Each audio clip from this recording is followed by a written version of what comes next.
अनेकांच्या पोटातील ओठावर येणाऱ्या गुपितांची बिनधास्त मांडणी करणारं बातमीपत्र। कर्नाटकातील दावणगेरे जिल्ह्यात एका खासगी बसमध्ये महिलेवर तिच्या मुलांसमोर सामूहिक बलात्कार झाल्याची घटना समोर आली आहे। या प्रकरणी पोलिसांनी 3 आरोपींना अटक केली आहे। या घटनेमुळे खळबळ उडाली आहे।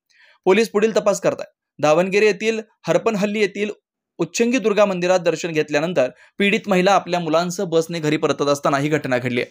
पीडित महिला 31 मार्च रोजी आपल्या 2 मुलांसह उच्चंगी दुर्गा मंदिरात गेली होती।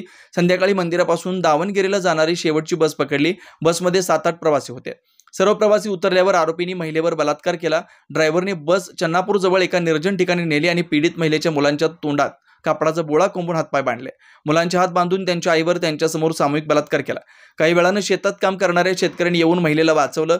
त्यांनी चालक प्रकाश माडीवालारा, कंडक्टर सुरेश आणि हेल्पर राजशेखर यांना पकडून अरसिकेरे पोलिसांच्या ताब्यात दिलाय। एका आरोपीवर यापूर्वी 7 गुन्हे दाखल आहेत। दरम्यान पोलिसांनी सुरुवातीला गुन्हा नोंदवला नाही असा आरोप पीडित महिलेने केलाय। त्याने एका कोऱ्या कागदावर पीडितेची स्वाक्षरी घेतली। पोलिसांनी 2000 रुपये दिले आणि नवीन कपडे घेण्यास सांगितलं। महिलेचे जगणं कठीण होईल असं सांगत पोलिसांनी महिलेला गुन्हा नोंदवू नका असा सल्ला दिला। त्यानंतर पोलिसांनी पुन्हा उच्चंगी दुर्गा मंदिरात सोडलं। पोलिसांनी गरज पडेल तेव्हा फोन करून बोलवतो असं सांगत घरी जाण्यास सांगितलं। पीडित महिलेने आपल्या मुलांसोबत मंदिरातच रात्र काढली।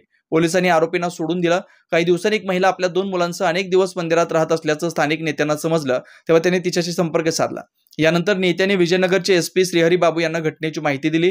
घटनेची माहिती मिळताच एसपी अरसिकेरे पोलीस ठाण्यात पोहोचले आणि त्यांनी पीडितेचा जबाब नोंदवला। यानंतर आरोपींना अटक करण्यात आली।